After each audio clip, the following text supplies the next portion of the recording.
नमस्कार शेतकरी मित्रांनो, माझे नाव विशाल विनोद शिंदे. मी आज तुम्हाला ऊसाबद्दलची माहिती देणार आहे. आम्ही पहिल्यांदा आमचा ऊस लागवड केली.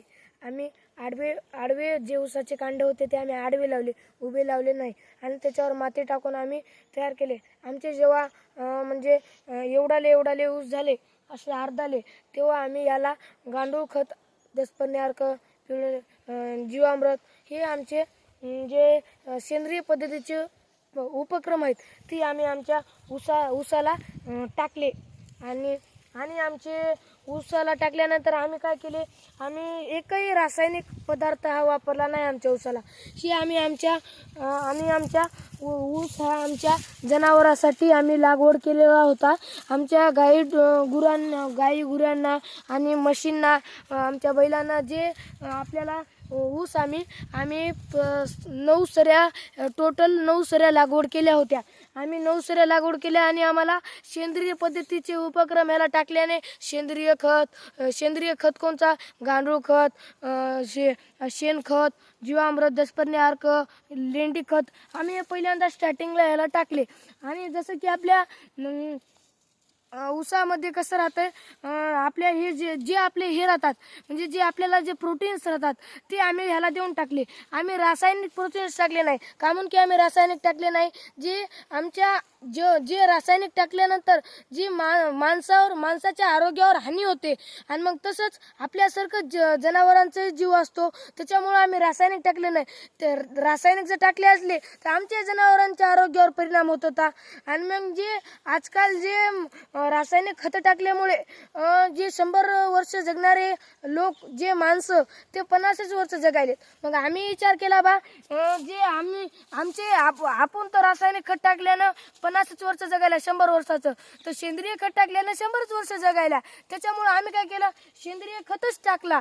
आणि आपल्यासारखंच गाई ढोऱ्यांचं आरोग्य असतं, तसंच आम्ही त्याच्या आरोग्यावर हानी होऊ नये त्याच्यामुळे आम्ही आमच्या जे पीक आहे, आमचं जे गुराढोरांना चारा, हे कडबा, ज्वारी, हे जे पीक आहेत, ऊस, त्या पिकांना आम्ही सेंद्रियच खत टाकतो. कधीच आम्ही हे टाकत नाही. आणि मी आज तुम्हाला सांगणार आहे, वावरात जे पाचट जे आपण वावरात जाळत्या, त्याच्यामुळे आपल्याला काय आपल्या हानी होती. आणि हानी होते ना, आपण काय होते, परिणाम काय होतो, मी तुम्हाला सांगणार आहे. पहिल्यांदा वावरात काय पाचट जाळल्याने वावरात काय होते, आपण 2 तोडण्या घेतो. आपल्या इकडे आम्ही तर 2 तोडणे घेतो कशी, पहिल्यांदा ऊस तोडायचा आणि त्याला आम्ही पहिल्यांदा जाळत होतो ऊसाच्या पाचटाला. आणि मग पाणी देऊन डबल हे करत होतो. काय करत होतो, ऊस लागवड 2दा करत होतो आम्ही जाळून. त्याच्यामुळे आम्ही काय केलं, गेल्या वर्षी आम्ही काय केलं, आम्ही अशीच पाचट ठुली. आम्ही ही पाचट जाळली नाही. का म्हणून की जेव्हा आपले पाचट जाळल्यावर जे पाचट वरला मेनसट पदार्थ असतो, म्हणजे जे पदार्थ पाचट वरला मेनसट पदार्थ, तो जाळल्यावर आपल्या जमिनीच्या पृष्ठभागाला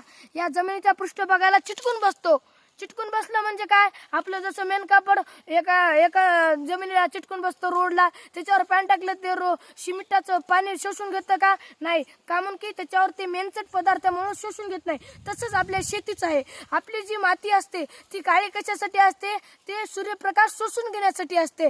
आणि पाचट जाळल्याने जे होणारे परिणाम कसे की, पाचट जाळल्या मेनसट पदार्थ पृष्ठभागावर जमिनीचा तयार झाला की जे आपण पाणी सोडत्या, पाचट जाळून, ऊस तोडून पाचट जाळून आपण जे पाणी सोडत्या नंतरचं दुमारबारचं, ते पाणी जास्त जमीन शोषून घेत नाही. का म्हणून मेनसट पदार्थ आहे वरी, शोषून कसे घेईन, त्याच्यातले जीवाणू मरून जातात पाचट जाळल्यामुळे.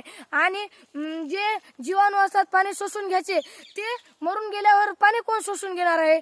90% 100% आपलं पाणी पहिल्यांदा शोषून घेतलं आणि दुसऱ्यांदा 75% 25% काय झालं मग पाणी शोषून घेण्याचं. मग त्याच्यामुळं पाणी काय झालं, ते मेनसट पदार्थ तयार झाल्यानं पाणी जमिनीत मुरत नाही.